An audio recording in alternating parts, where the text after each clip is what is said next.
Salve, salve pessoal, sou Rodrigo Barbato, estamos juntos aí para conversar com vocês sobre temas de atualidades.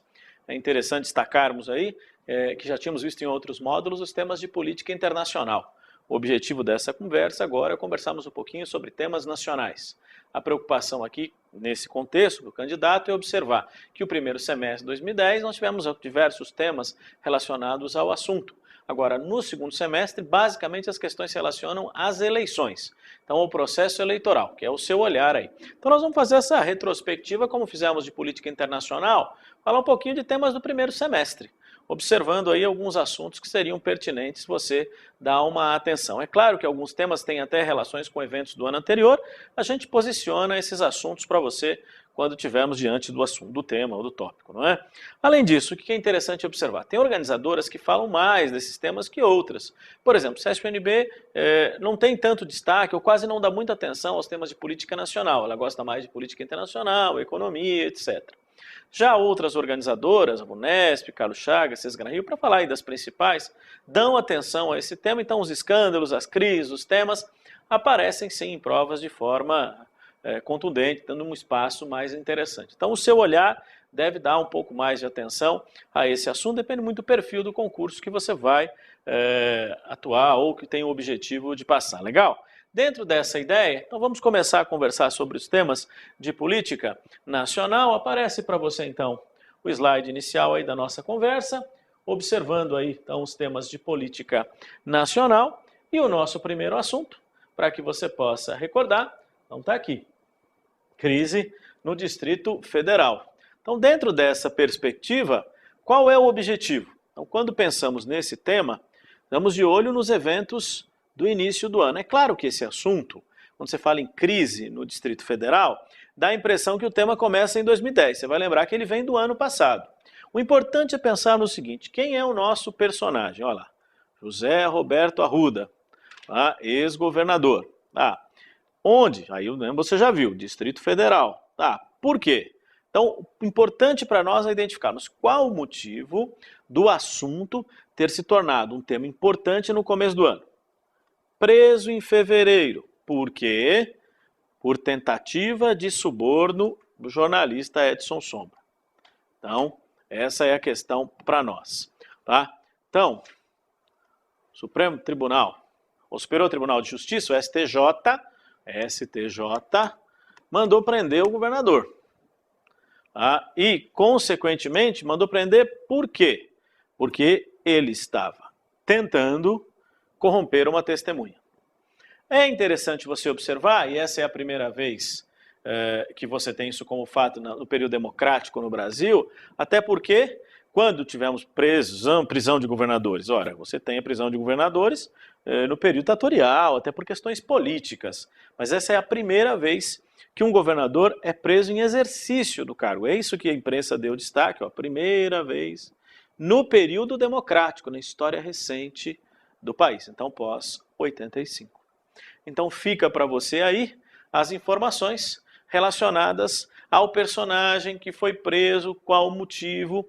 É claro que esse tipo de assunto pode permitir ao avaliador falar assim, eu quero conhecer um pouquinho mais esse tema, eu quero saber de fato, não é, o que aconteceu, o porquê da sua prisão, não é, e o que de fato envolve essa história no Distrito Federal, até porque não é um privilégio do governador José Roberto Arruda. Essa história é um pouco mais antiga em Brasília, não é? Mas ele aí se tornou o personagem central dessa história. Então vamos dar uma observada.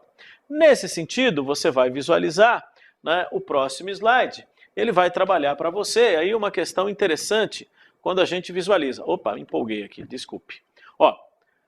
Arruda é acusado de comandar um esquema de corrupção. Então, primeira coisa, comandar um esquema de corrupção. Para quê?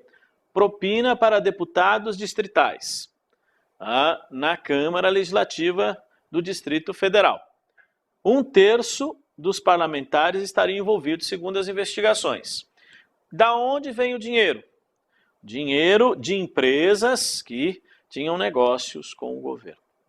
Essa é a ideia. Então aqui esse slide é para você entender um pouquinho mais o esquema de corrupção. Agora volto a reforçar você. Em fevereiro, ele não foi preso por isso. Ele foi preso por ter tentado corromper uma testemunha do processo. E o processo trata disso aqui. Então, só cuidado. É o tipo de pergunta que eu posso ter um pouquinho de trabalho. Se o avaliador falar, deixa eu ver se o candidato está atento ao tema, se ele sabe aí, né?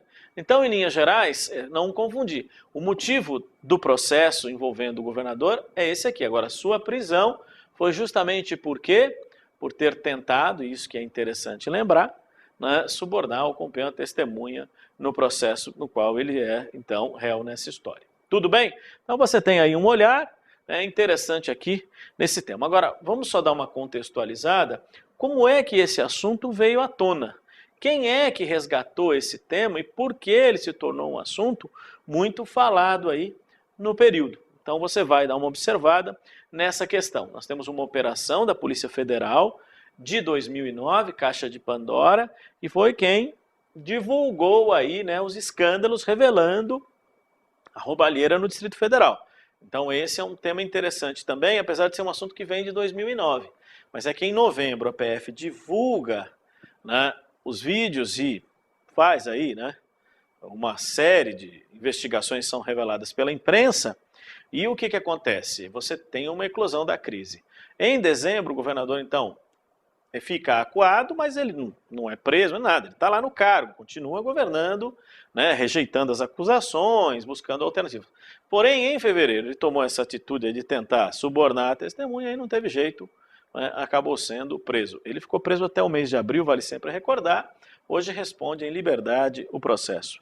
Então você tem aí visto como referência essa questão em relação aos temas que possam ser observados. Legal? Então fica para você assim esse primeiro olhar sobre a crise em Brasília. Vamos dar uma olhadinha então na sequência, o outro evento, do nosso amigo acusado aí de corrupção. Então vamos lá. Caixa de Pandora, a operação da Polícia Federal de novembro de 2009, que traz aí o escândalo envolvendo o governo do Distrito Federal. Certo. O que acontece? Vídeos em que os suspeitos aparecem recebendo pacotes de dinheiro. Então é isso que chamou a atenção. O próprio governador é filmado com um maço lá de dinheiro. Num primeiro contexto, ele vai dizer, como era fim do ano, ele disse que o dinheiro era para comprar panetone, né? Mas aí a gente descobriu que não era bem esse tipo de evento que ele ia participar. E é interessante você visualizar como vários personagens foram sendo revelados aí, e você tem os desdobramentos dessa crise, que culminaram, inclusive, numa dificuldade no processo sucessório, porque o governador foi preso e aí o vice teve que assumir, mas o vice também estava envolvido, acabou renunciando e assim sucessivamente. Então você vai visualizar que gera-se em Brasília uma crise sucessória com a saída do governador José Roberto Arruda. Então você tem essa questão. Consequentemente, o que vai acontecer? Vários personagens vão aparecendo e aí você tem uma necessidade de buscar uma alternativa política. Foi por isso que a Câmara Distrital de Brasília reformou sua lei orgânica para poder viabilizar uma eleição indireta para a escolha do sucessor do governador. Então, uma série de nomes vão aparecer para você. Vou mostrar o slide aqui, fica mais fácil para você visualizar. Dá uma olhadinha aí. Vou pegar aqui. Opa, desculpe.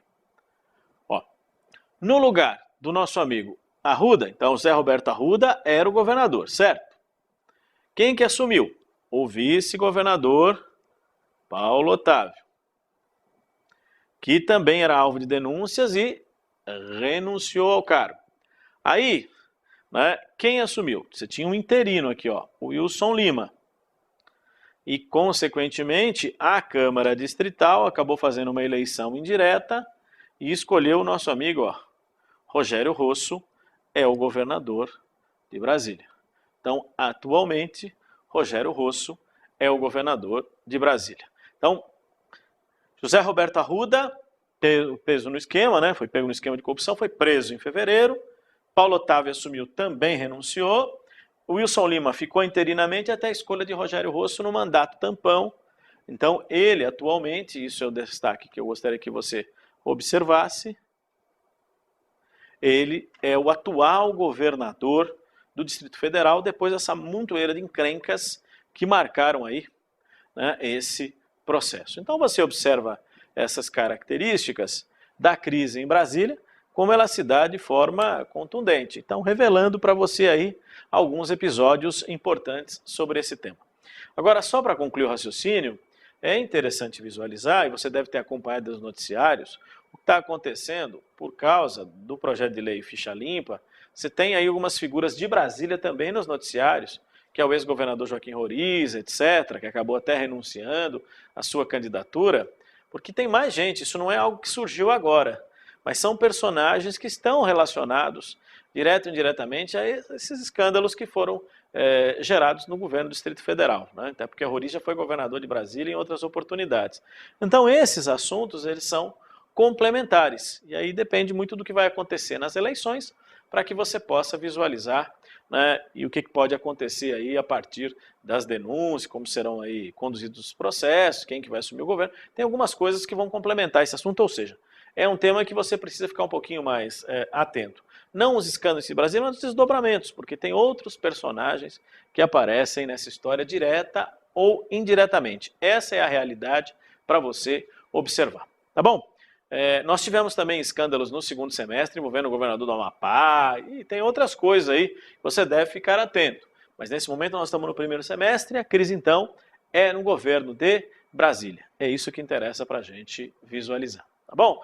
Vamos aproveitar aqui, ilustrar para você uma questão sobre esse tema que vale a pena a gente observar. Opa, foi? Corta, 10-0. Vamos lá, primeira coisa. Olha, em novembro de 2009, a Polícia Federal deflagrou a Operação Caixa de Pandora. Então você tem aqui a informação, olha, Polícia Federal deflagrou a Operação Caixa de Pandora. Em fevereiro de 2010, o governador do Distrito Federal, José Roberto Arruda, foi preso. Então, José Roberto Arruda foi preso, sob acusação de tentar subornar testemunha do caso em março. Seu mandato foi cassado. Então, o cabeçalho aqui lembra para você, olha, começou em novembro, os seus desdobramentos em fevereiro e março. Então essa é a primeira ideia, então já dá para fazer uma síntese para você desse período. Aí a pergunta fala assim, olha, a operação está relacionada à suspeita de... Aí você viu. Aqui, ó. Criação de um mensalão para os deputados da base aliada do governo Arruda. Então, como é que ficou? Você lembra que a imprensa trata o tema como mensalão dos democratas de Brasília.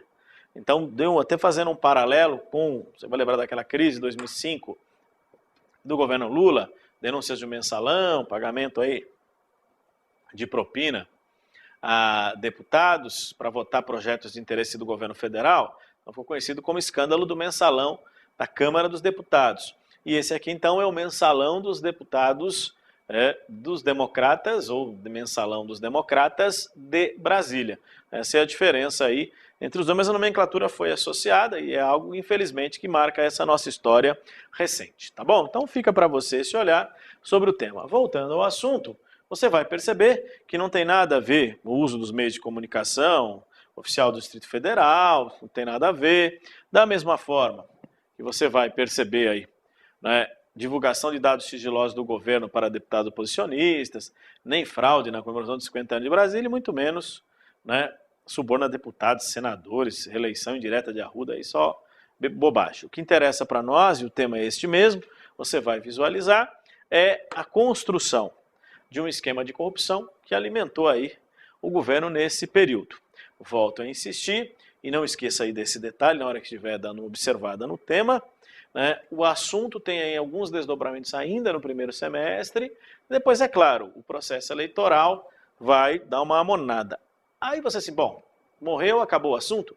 É que justamente o principal candidato ao governo de Brasília pelas eleições de 2010, Joaquim Roriz, é uma figura associada a outros escândalos do Distrito Federal.